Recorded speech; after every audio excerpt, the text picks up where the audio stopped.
Mister, మీ లారీలో దొంగ సరుకు రవాణా అవుతోందని తెలిసింది. సోదా చేయాలి, కదలొద్దు. కదిలినా నేనేం చేయగలను సార్? తమరు సర్కారు వారి మనుషులు, పైగా ప్రజల పాలిటి రక్షక భటులు. తమరిని గౌరవించాలే తప్ప ఎదిరిస్తే మహా పాపం కదా సార్. కిందకి దిగరా. ఏం సార్ కులాసాయనా? ఆ రోజు పిస్తోల్తో కాల్చిన గాయాలు మానయ్యా? ఏయ్, డ్రెస్ వేసుకున్నంత మాత్రాన దొంగెవరో పోలీస్ ఎవరో తెలియదు అనుకున్నావురా?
కుమార్,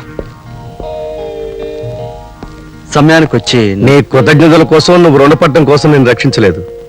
తోటి మనిషిగా సహాయం చేశాను. That's all. రాజా, నేనెవరో తెలిస్తే నువ్వు అలా మాట్లాడవురా? మాట్లాడు. ఆ గోపిగాడిని రెచ్చగొట్టి మన మీదికి వచ్చేటట్టు చెయ్యాలి. ఆ తర్వాత చుట్టుముట్టి వాణ్ణి అంతం చెయ్యాలి. వాణ్ణి రెచ్చగొట్టాలంటే ఒకటే దారి. ఏమిటది? వాడు ప్రాణప్రదంగా చూసుకునే చెల్లెల్లాంటి మనిషి గౌరీ. ఆ గౌరీని నాశనం చేస్తే వాడు ఆవేశంతో మతిలేని వాడే మన జోలికి వస్తాడు, ప్రాణాలు పోగొట్టుకుంటాడు. అయితే ఆలస్యం ఎందుకు? ఇంకా సేపట్లో అది ఇక్కడుంటుంది.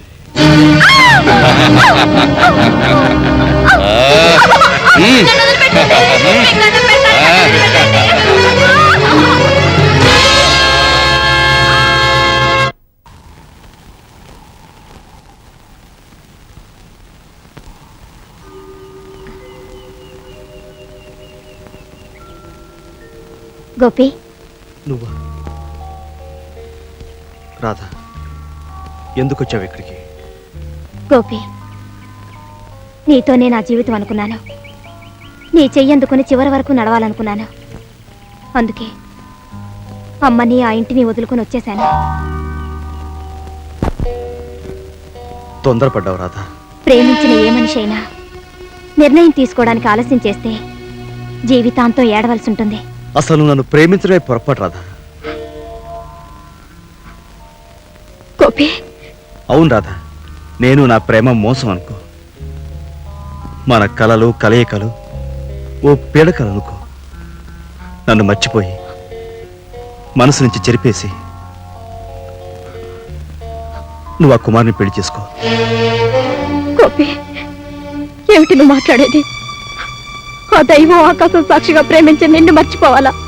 నాకిష్టం లేని మరో మనిషిని పెళ్లి చేసుకోవాలా? ఎందుకు గోపి, ఎందుకు ఇలా మాట్లాడుతున్నావు? ఎందుక? నిజానికి నేనెవరో తెలిస్తే నువ్వు నన్ను క్షమించకపోవడమే కాదు, నా నీడను కూడా సహించావు. నాతో పెళ్లి మానేయడమే కాదు, నా ప్రాణాలు తీయడానికి కూడా సిద్ధపడతావు. గోపి, అవును రాధా, ఒకప్పుడు మీ అక్కకి అన్యాయం చేసిన వాడిని పట్టిస్తానని మాటిచ్చాను. వాడెవడో ఇప్పుడు చెప్తాను. విన్న తర్వాత కూడా నేను నిర్ణయం మార్చుకోకపోతే అప్పుడు పెళ్లి విషయం ఆలోచించవచ్చు. అమాయకురాలైన మీ అక్క సీతని మాటలతో మోసం చేసి ఆమె శీలాన్ని దోచింది నేను. మీ అమ్మ తాళి తెగిపోవడానికి కారకుణ్ణి నేను. మీ కుటుంబం సర్వనాశనం అయిపోవడానికి కారకుణ్ణి నేను. ఏంటమ్మా, ఏం జరిగింది? ఎందుకు ఏడుస్తున్నావు? అమ్మా, పెద్దల మాట వినకపోతే మనసుకి మనిషికి ఎంత శిక్ష పడుతుందో నాకు ఇప్పుడు అర్థమైంది. మీరు ప్రమాదం అని చెప్పినా వినకుండా తిప్పను ముట్టుకున్నాను.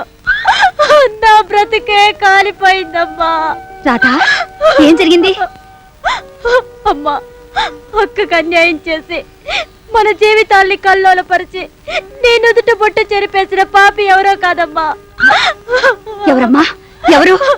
నేను మంచివాడని మనసిచ్చిన గోపియేనమ్మా. రాధా, అవునమ్మా, ఈ నిజాన్ని తన నోటితో తనే చెప్పాడు. ఊరుకోమ్మా, ఊరుకో. ఏడవకమ్మా. రాధా, ఏడవకు.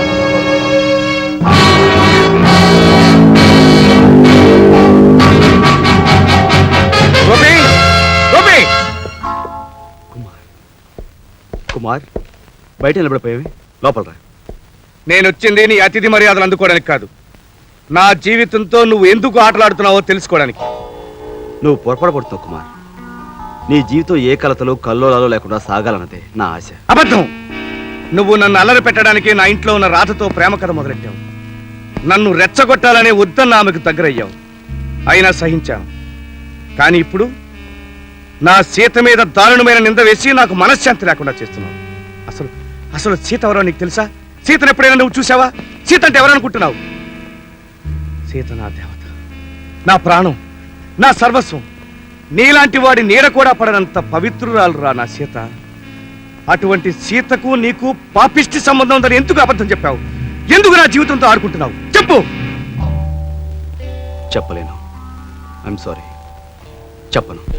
చెప్పవు? నీ చేత నిజం ఎలా చెప్పించాలో నాకు తెలుసురా. చెప్తావా లేదా? చెప్పు, చెప్పు, చెప్పు. చెప్తావా లేదా? చెప్తావా లేదా?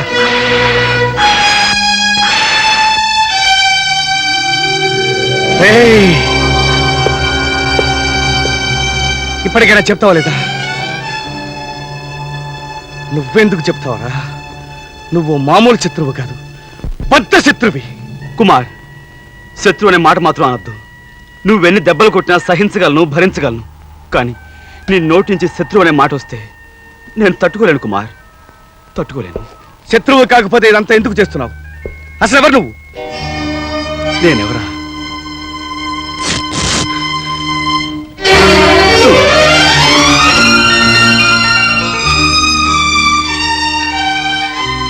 గోపి,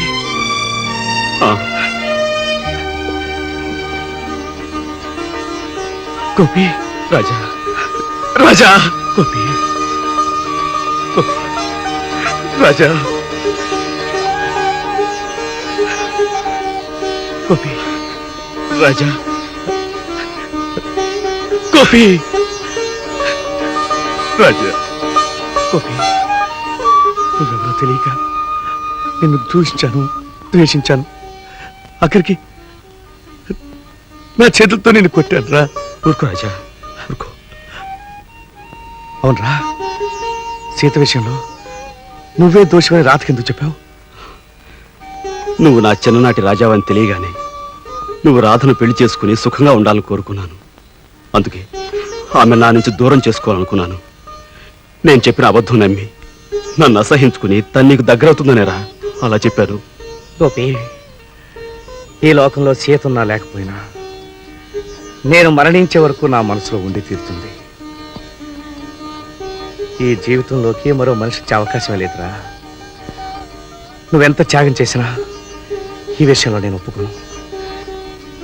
నిన్ను ప్రేమించిన రాధ నీ సొంతమే కావాలి. మీ ఇద్దరికీ పెళ్లి చేయడమే నా కర్తవ్యం రా. రాజా, అవునరా, వస్తాను రా. రాజా,